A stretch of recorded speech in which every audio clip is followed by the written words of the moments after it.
Oh, my nose. Welcome back, you guys. So today's video is going to be a review on a drugstore palette, which is the Profusion Chocolates palette right here. And I asked you guys on Instagram when I was doing a PR unboxing if you guys wanted me to play around with this, and you guys said yes. So we're going to try to create a look and see what the performance of it is like. If you guys are new to my channel, thank you so much for tuning in. Make sure to hit that subscribe button before you guys leave this video. That way you guys are part of my family if you guys like this content, which I'm hoping you do. And let's get diving into this video. So I'm going to go ahead and do a voiceover for this part just because my mic stopped working while I was trying to do the in-depth tutorial. So we're just going to go in and play around with the matte shades first. I took this shade called Likeable, which is kind of like a mustard yellow, and I just packed it all over the lid. I find it to be really easy to work with. There was really no issues with this. Now I'm going to go in with this green shade. This was the shade that I was really excited about. This is called Quest, and I decided to pack it all over the lid because that is what I kind of wanted. I wanted it to be kind of bright and vibrant. So I went in and I started packing it on with a flat shader brush. I knew that when I would go in to blend it out that there would be some fading away, which is fine because I ended up going in with Fuse, and so I knew that it would fade away and I'd have to pack it on again. But I noticed that as I started to brush it away, or blend it out I should say, that some areas were starting to get patchy, and every time after that I would go in to pack on the green shadow, it just wouldn't take. And that was my biggest problem with this shadow, was that it was just really difficult to work with. It reminded me so much of the Subculture palette, like that kind of an issue. So I decided to go in with the black, and I thought that if I went in with the black, it would kind of help mask kind of what the issues were on the outer corner. The matte black is okay. It's not my favorite. It's not super dark, but it worked, but it still clung to some of my bad areas on the outer corners. So I decided to go in with concealer because I thought, you know what, I'll just kind of clean it up and then put a shimmer on top of it. So what I'm doing now is just setting everything with a loose powder, and then I decided to go in with Blitz. Now, the thing with Blitz is that it's more of a chunkier formula, so I did have to use shadow insurance in order to adhere it, which is fine, but it is one of those shadows that you just have to use with your finger. And then I just decided to kind of clean everything up. So with the concealer, it worked really well, but you can see on the outer corners where it just wasn't sticking to my eyes. There is quite a bit of fallout with this palette, as you guys can see, if that's an issue for you. I mean, you guys can see there is quite a bit of fallout, but it didn't bother me. So I'm just going to go in with some glitter on the top liner just to add a little bit more. I don't know, I was just feeling extra, honestly, and I wanted to mask some of the imperfections. And then I'm just going to finish off with my lower lash line.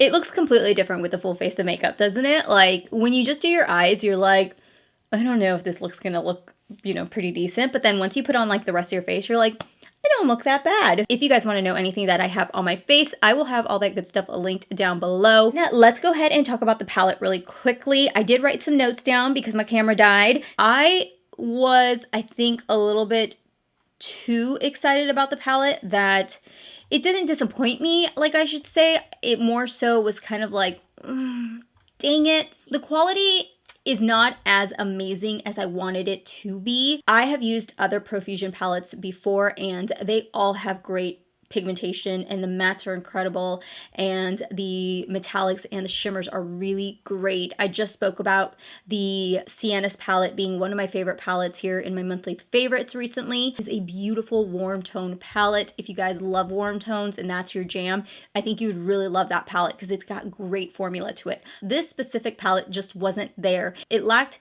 a lot of quality to the palette that the other ones do have. As far as the performance of it goes, you guys saw it got really splotchy on me, especially the greens, especially that black, and the chocolate brown was really the only one that worked. Greens are really hard to formulate. It is very difficult to do matte greens, and you guys have seen other palettes that have tried to do matte greens. You kind of get the same little issue going on where it can be really hard. So I don't necessarily want to knock it too much because it is an affordable palette. And if you are looking for something that is a green inspired palette under a certain budget, this is really going to be the only one that you can find. This palette, I feel, does not reflect the way that the other Profusion palettes that I've used for eyes has worked for me before. This by far is not my favorite palette to have worked with. The other thing I did notice about the palette is that with the matte shadows, you're really not going to get that much of a variation. Also, you got like your mustard yellow and then you jump straight into like your deep chocolate brown. The shimmers in this palette are also not as opaque as some of the other shimmers I've seen in other palettes that they have. And I don't always want to say that that's necessarily a bad thing, because sometimes people don't want something super bright on their lid. Maybe they want a soft balance of like a light metallic shade that reflects kind of here and there. So that's really up to you. You can say that this look ended up coming out pretty okay. Not my favorite look by far. I mean, I could definitely see some splotchiness there, but it's not a bad palette. Let me know your guys' thoughts down below. Again, this palette I want to say retails for about $10, which is really great.